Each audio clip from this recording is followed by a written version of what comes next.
Ученици на возраст од 7 до 9 години од Општинското основно училиште Рајко Жизифов од Горно Оризари престојуваат во Херцег Нови.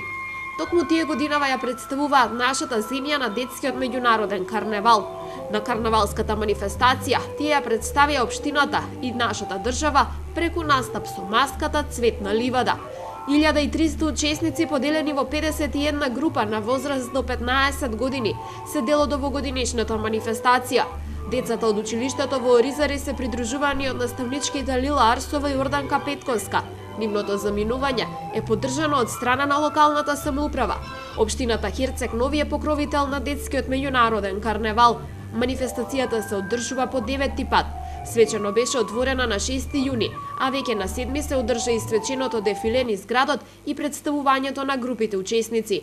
Во следните денови, преку бројни активности, предсцени с песна и игра, продолжи дружењето на сите учесници на фестивалот во Херцег Нови.